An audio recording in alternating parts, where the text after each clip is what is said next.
Bonjour tout le monde, bienvenue sur ma chaîne. Comment faire des études en France. Et je vais vous mettre tous les liens en barre d'infos, ne vous inquiétez pas. Donc la première chose à dire, c'est que les études en France sont encadrées par un organe qui s'appelle Campus France. Et Campus France, ça se trouve à l'Institut français. Donc vous pouvez déjà passer à l'Institut français pour demander des informations, etc. Ok? Donc voilà, ça c'est la première chose à savoir. Maintenant, les étapes, concrètement, c'est quoi? La première étape, c'est vous informer, c'est-à-dire faire des recherches sur les universités qui existent en France et les filières qu'elles proposent. Deuxième étape, création d'un compte. C'est-à-dire, vous allez créer un compte sur Parcoursup. Je vous mets le lien en barre d'infos.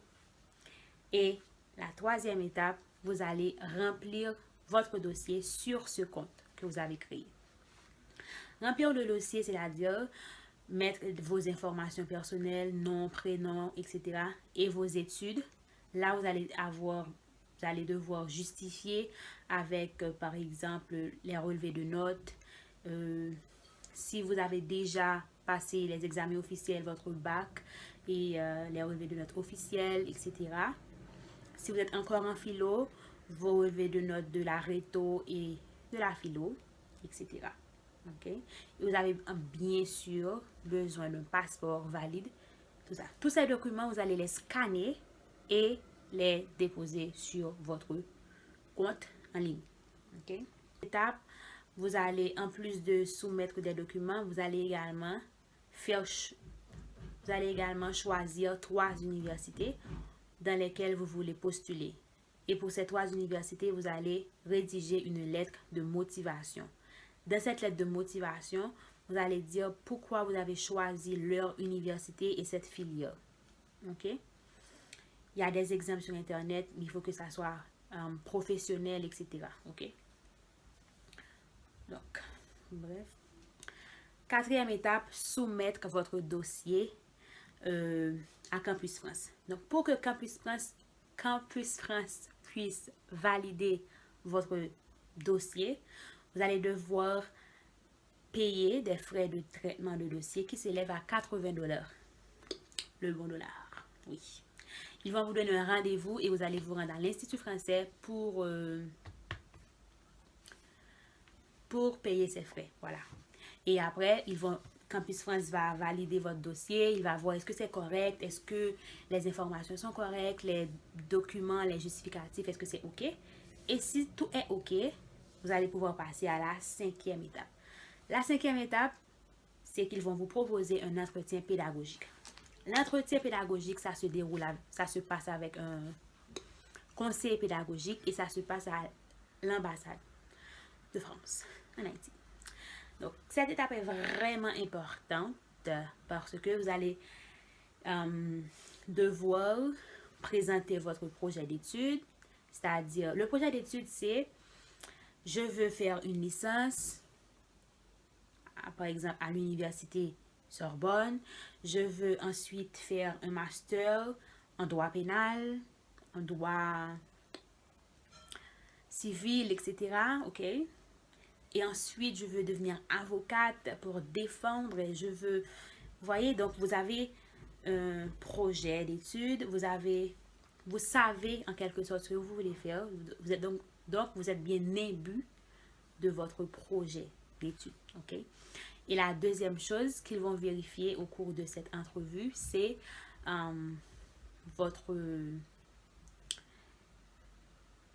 expliquer vos choix et vos motivations. Pourquoi avoir choisi telle filière? Pourquoi la France? Pourquoi cette université? Donc, il faut être bien imbu. Pourquoi la France? C'est un grand pays. Les étudiants sont bien encadrés. Quoi d'autre? La langue, la reconnaissance de votre diplôme à l'échelle internationale. Toutes ces bonnes raisons que vous voulez dire. Donc, l'important, c'est de bien vous présenter parce que le conseiller pédagogique, il va émettre un avis sur votre candidature et cet avis-là, il sera avec votre dossier. Donc, c'est bien de faire une bonne impression. Et également, le niveau de français, il vérifie ça également. Donc, préparez-vous. Ainsi, la 6e étape, c'est après l'entretien pédagogique, ils vont envoyer votre dossier aux 3 universités. OK. Donc, les universités vont prendre environ 4 mois pour étudier votre dossier entre mars 2020 et juin 2020 pour étudier votre dossier. Parce que je ne vous l'ai pas encore dit, mais les processus, ça commence le 1er novembre et ça se termine le 17 janvier. Donc, vous avez quand même un peu de temps. À partir d'aujourd'hui, vous avez environ 1 mois pour bien vous préparer. Pendant cet intervalle, entre mars 2020 et juin 2020, vous vérifiez quotidiennement si vous n'avez pas de réponse des universités sur votre compte en ligne. Donc, il se peut que vous soyez accepté par les 3 universités, par 2 ou par une seule, ou malheureusement par aucune. Dans ce cas, si c'est aucune, la procédure s'arrête ici. Mais si au moins une vous a répondu, grâce à Dieu, on continue. Donc, si vous êtes accepté, là, vous allez valider votre choix définitif. Par exemple, on va dire que vous avez été accepté par 3 universités. Donc, c'est vous qui choisissez maintenant quelle université vous voulez aller. Donc, c'est vous le boss. Et là, vous le validez sur votre compte. Et vous allez télécharger une attestation de pré-inscription que Campus France va vous envoyer. Vous l'imprimez, vous vous rendez à l'Institut français. Ils le font tamponner, genre c'est officiel. Et après, vous allez pouvoir faire votre demande de visa.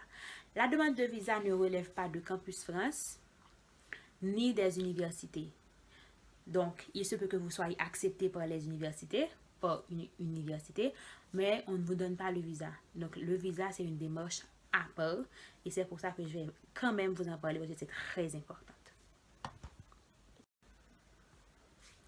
Donc, pour la demande de visa, on va diviser ça en 3 cas.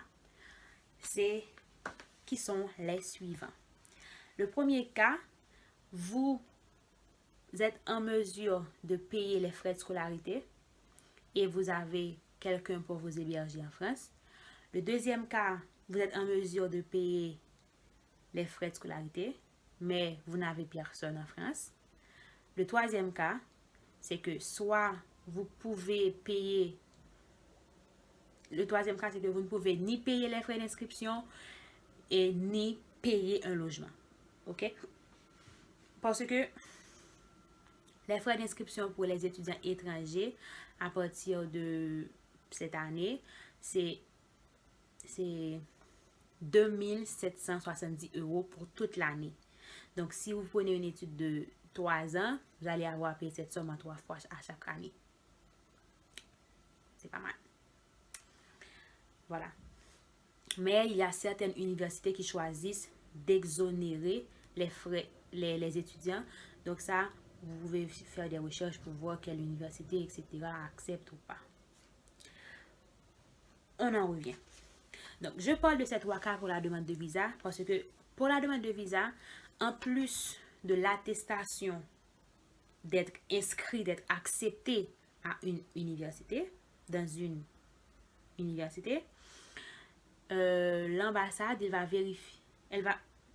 va vérifier que vous pouvez vivre en France. Et pour vivre ensemble en France, il faut un logement et des moyens économiques.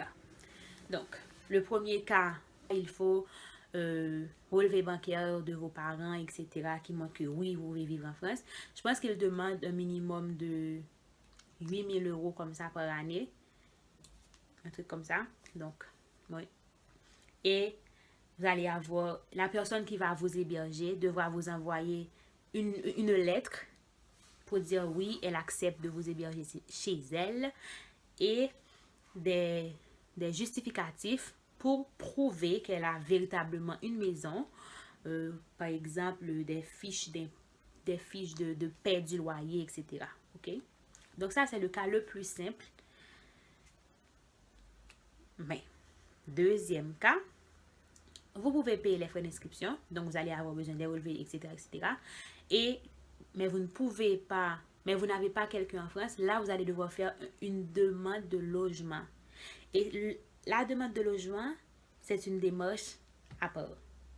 Donc vous allez sur Google, vous tapez Crous logement et comparativement à l'université que vous avez accepté, par exemple, si vous avez été accepté par une université à Paris, donc vous allez chercher un logement à Paris. Donc vous faites une demande de logement pour la zone, la région où vous avez été accepté. Ok? Donc là, comme processus, ils vont vous demander de remplir un formulaire, d'envoyer certains documents par la poste, etc. Parce que même si c'est vous qui allez payer le logement, c'est quand même une demande que vous faites. Il peut ne pas accepter de vous donner ce logement. Donc, au moment de la demande de visa, étant donné que Crous, ça prend un peu de temps pour délibérer, vous allez par exemple donner un document qui confirme que vous avez fait la demande et qu'ils sont en train de traiter votre demande. Ok? Voilà. Donc, cette démarche-là a commencé avec cette démarche dès maintenant. Ouais, voilà. Maintenant, le troisième cas, c'est les deux. Vous ne pouvez pas payer les frais et vous n'avez pas quelqu'un et vous ne pouvez pas payer le logement non plus. Donc là, vous allez faire 3 démarches. La première chose, c'est ce qu'on avait parlé tout à l'heure. Ce dont on avait parlé tout à l'heure, à savoir la candidature dans l'université. Ça, c'est à part. Deuxième chose, vous faites une demande de logement, mais là, c'est une demande de bourse de logement. OK? Et vous faites une demande de bourse pour les frais de scolarité. Donc, étant donné que c'est beaucoup de paperasse, commencez à faire ça dès maintenant. Pour la demande de bourse, ça c'est Crous également. Vous tapez Crous, demande de bourse. Vous tapez Crous, demande de bourse et vous voyez la procédure à suivre. Logement, Crous, demande de bourse de logement et vous remplissez le formulaire, vous envoyez les documents, etc. On ne va pas en parler parce que c'est très spécifique à chaque personne. Vous pouvez faire par exemple une demande de logement. Vous pouvez faire par exemple une demande de bourse sur critères économiques. Là, vous allez montrer que vous ne pouvez pas payer les frais, etc. Ou sur critères d'excellence, vous montrez que vous avez de belles notes et voilà, vous aimeriez avoir une bourse à cause de ça, etc. Donc, il y a des bourses selon vos critères personnels. Ok? Donc, si vous êtes dans les 2 cas que je viens de citer, franchement, commencez avec les procédures en même temps que la demande d'inscription en quelque sorte. Comme ça, vous avez du temps pour bien vous préparer. Ok? Donc, je pense qu'on a fait le tour et le contour de la question. Voilà. Et après la demande de visa, vous attendez que vous ayez votre visa et après, welcome. Voilà. Et je sais que c'est beaucoup d'informations, beaucoup de choses. Donc, si vous avez des questions, si vous voulez une assistance personnelle, dites-le moi en commentaire ou du moins écrivez-moi sur Instagram et je vais vous donner des conseils, quoi. Il n'y a pas de souci. Vous pouvez le faire. Mais, condition, vous devez être abonné à ma chaîne. Et vous devez me suivre sur Instagram. Sinon, je ne vais pas vous donner des conseils personnels. Je blague. Mais franchement, abonnez-vous à ma chaîne et vous pouvez me suivre sur les réseaux sociaux. C'est Midamis.